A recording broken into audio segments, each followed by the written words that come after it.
Di zaman ini orang yang ngamalkan sunnah lebih mulia daripada zaman dahulu. Di zaman dahulu orang mengamalkan sunnah dapat pahala mengamalkan sunnah. Tapi di masa kefasatan umat manusia, Nabi Muhammad SAW bersabda dalam hadisnya, "Man ahya sunnati inda fasad." Sebarang siapa yang mengamalkan sunnahnya ketika zaman dipenuhi manusia-manusia yang sudah fasad, rusak, porak-poranda, maka dalam sebuah riwayat dikatakan falahu ajrun syahid, maka baginya pahala orang yang mati syahid. Riwayat yang lain mengatakan falahu ajru mi'ata syahid, baginya pahala 100 orang yang mati dalam keadaan syahid di jalan Allah. Dan yang paling istimewa riwayatnya Imam Al-Tirmidzi dalam sunannya, man ahya sunnati faqad ahyani. Al-Imam At-Tirmidzi meriwayatkan barang siapa yang menghidupkan sunnahku, kata Rasulullah, maka sesungguhnya dia menghidupkan aku. Siapa yang mengamalkan sunnahnya Nabi berarti dia menghidupkan Rasulullah SAW. Hidup bukan secara jasmani tapi secara ruhan. Orang yang mengamalkan sunnahnya Nabi di rumah berarti menghidupkan Rasulullah dalam rumahnya. Orang yang mengamalkan sunnahnya Nabi di kampungnya berarti menghidupkan Rasulullah di tengah-tengah kampungnya. Orang yang mengamalkan sunnahnya Nabi di kantornya berarti menghidupkan Nabi di kantornya. Orang yang menghidupkan sunnah Nabi di pondok pesantren berarti dia menghidupkan Nabi di tengah-tengah pondok pesantren. Dan manfaatnya apa?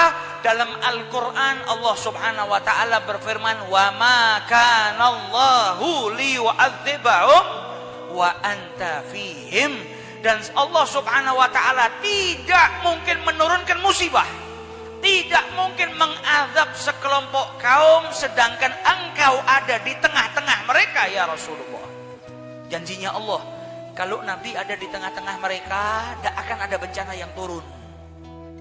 Para ulama mengatakan ayat ini tidak harus dengan wujudnya Nabi Muhammad di zaman terdahulu. Tapi sebagian mufassirin al-arifu billah, orang-orang yang arif billah, mereka mengatakan bahkan secara maknawi pun ketika seseorang menghidupkan Rasulullah di hatinya, di rumahnya, di tempat manapun dia berada, maka Allah juga tidak akan menurunkan siksanya atau azabnya selagi Nabi Muhammad SAW ada di tengah-tengah mereka. Dan alhamdulillah di mana namanya pondok pesantren, di situ menghidupkan sunnahnya Nabi. Kalau menghidupkan sunnahnya Nabi, dalam hadis dikatakan faqad ahyani, maka sesungguhnya dia menghidupkanku, kata Rasulullah SAW. Bukan hanya pondok pesantren, pengajian-pengajian kita lihat semakin besar, semakin rame. Dan di setiap acara pengajian di situ diajak kita bersama-sama berzikir mengingat Allah, bersolawat kepada Rasulullah. Rutinan yang ada di pondok pesantren ini kita diajak yang belum sempat ngaji di masa mudanya, yang terlalu banyak buang waktu di masa mudanya, sehingga belum kenal dengan Nabi Muhammad SAW. Maka di pondok pesantren, di pengajian-pengajian seperti rutinan yang ada di sini, kita diajak bersama-sama untuk lebih kenal dengan Nabi, untuk lebih cinta dengan Nabi Muhammad. Karena zaman yang fasik ini, kalau kita nggak pegangan kuat dengan Nabi besar Muhammad, binasa kita, ke bawah arus. Yang bisa nyelamatin kita di zaman ini sampai nanti yaumil qiyamah, orang yang benar-benar pegangan kuat dengan Nabi besar Muhammad SAW. Diajak kita setiap majelis ada maulidnya, setiap majelis dibacakan sejarah hidup Nabi Muhammad SAW. Di majelisnya, setelah majelis dibawakan tentang ajaran, kisah, akhlak, hadis, untian mutiara yang disampaikan melalui Nabi besar Muhammad SAW. Jadi kita ini diajak, disibukkan untuk sibuk dengan Nabi Muhammad SAW. Dan ini yang bisa menyelamatkan kita. Kan manusia kita ini nggak ada yang bisa sholawat. Karena kalau kita ngucap sholawat, yang kita ucapkan apa? Allahumma sholli ala. Tawasul dulu ke Allah. Ya Allah, limpahkan sholawat kepada, bukan kita yang sholawat, tapi kita minta ke Allah supaya Allah bersholawat kepada Nabi besar Muhammad Sallallahu Alaihi Wasallam. Di sini menunjukkan besarnya derajat sholawat sampai kita nggak bisa ngelakuinnya. Kita minta ke Allah terlebih dahulu supaya Allah bersholawat kepada Nabi besar Muhammad Sallallahu Alaihi Wasallam. Dan ini amalan yang mulia. Karena Allah merintahkan kita sholat, Allah nggak sholat, nggak butuh Allah dengan amal. Allah maha kaya. Allah merintahkan manusia puasa, dia nggak puasa. Allah merintahkan kita mengeluarkan zakat, Allah nggak mengeluarkan zakat. Semua amal yang diperintahkan tidak dilakukan oleh Allah. Hanya satu amal, apa? Sholawat. Sebelum Allah merintahkan orang-orang yang beriman untuk bersolawat, sudah dimulai terlebih dahulu sama Allah. Innallaha wa malaikatahu yusalluna 'alan nabi. Kemudian perintahnya kita orang-orang yang beriman bukan perintah sholawat saja, tapi dua. Ya ayyuhalladzina amanu sallu alaihi wasallimu. Perintahnya sholawat dan mengucap salam. Kalau nggak bisa dipisah-pisah, minimal digabung Allahumma sholli wasallim atau sallallahu alaihi wasallam. Bahkan para ulama zaman dahulu itu punya wirid rutinitas sholawat sendiri, salam sendiri. Karena sholawat punya keutamaan, salam punya keutamaan. Orang yang baca sholawat, doanya bisa diijabahi. Setiap doa itu gantung di langitnya Allah sampai orang tersebut bersolawat kepada Nabi Muhammad. Ketika sholawat diucapkan, doanya naik. Tidak ada yang bisa menahan doanya sampai kepada Allah Subhanahu wa Ta'ala. Orang yang baca sholawat dapat rahmatnya Allah, 1 dibalas 10. Sedangkan dengan 1 rahmatnya Allah, kita bisa masuk ke dalam surganya Allah Subhanahu wa Ta'ala. Orang yang sholawat fadilahnya banyak. Jadikan malaikat istighfar, jadikan malaikat nanti nuntun kita melewati siratal mustaqim, memberikan hajat yang kita butuhkan. Ribuan manfaatnya sholawat, daripada hadisnya Nabi maupun athar yang diriwayatkan oleh para ulama, sehingga dikatakan kalau andai saja keutamaan sholawat itu ditulis tintanya dari air laut, kemudian tempat buat nulis atau kertasnya dedaunan yang ada di seluruh penjuru dunia, masih kurang untuk mencatat keutamaannya sholawat kepada Rasulullah SAW. Itu sholawat. Kemudian perintah kedua apa? Salam. Makanya orang yang sering hadir maulid pasti sering ucap salam kepada Rasulullah. Assalamu alaika Zainal Anbiya Assalamu alaik. Kalau tidak di fasal terakhir ketika disebutkan, maka kita bersama-sama baca salam. Assalamu alaika ayyuhan nabi wa rahmatullahi wa barakatuh.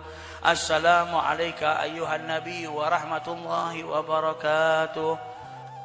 Kalau enggak hadir maulid di rumah sendiri, minimal di sholat. Ketika baca at-tahiyat, assalamu alaika ayyuhan nabi wa rahmatullahi wa barakatuh. Apa manfaatnya salam? Zaman kita sekarang ini sangat dibutuhkan kita banyak-banyak mengucapkan salam kepada Rasulullah, karena manfaatnya yang luar biasa. Khususnya zaman saat ini, zaman dimana kita butuh pertolongan, butuh perlindungan dari Allah melalui daripada salam kita kepada Rasulullah Sallallahu Alaihi Wasallam. Nabi bersabda dalam hadisnya, janji, ma min ahadin yusallim alayya, tidak satupun dari manusia mengucapkan salam kepadaku illa raddallahu ruhi, terkecuali ruhku dikembalikan oleh Allah untuk menjawab salamnya. Makanya kalau kita mengucap salam sama Nabi itu bukan assalamu alaihi, tapi dhamirnya mukhatib, assalamu alaika. Karena ketika mengucap salam, nabinya ada, ruhnya dikembalikan oleh Allah dan beliau menjawab salam kita. Janji diriwayatkan oleh Imam Muslim bahwasanya Nabi menjawab salam setiap orang yang mengucapkan salam kepadanya. Rohnya dikembalikan untuk jawab salam. Kita yang hatinya kotor nggak bisa dengar. Tapi nggak bisa dengar itu bukan berarti nggak jawab. Kita kalau telepon sama orang sinyalnya jelek. Halo, kau di mana? Dia jawab, saya di jalan. Apa? Nggak dengar. Tapi kan dia jawab. Kita nggak dengar karena apa? Koneksinya lemah. Sinyalnya apa? Edge. Sekarang sudah 4G, sudah mau masuk ke apa? 5G. Ini sinyal kita aja di bawah gunung, lemah, gak denger. Suaranya kelebek, kresek, gak kedengeran.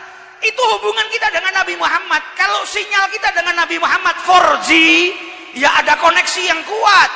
Assalamualaikum, seperti Al-Imam Ali bin Alwi Khalid Gasang, disaksikan oleh ulama-ulama bukan hanya di Hadramaut.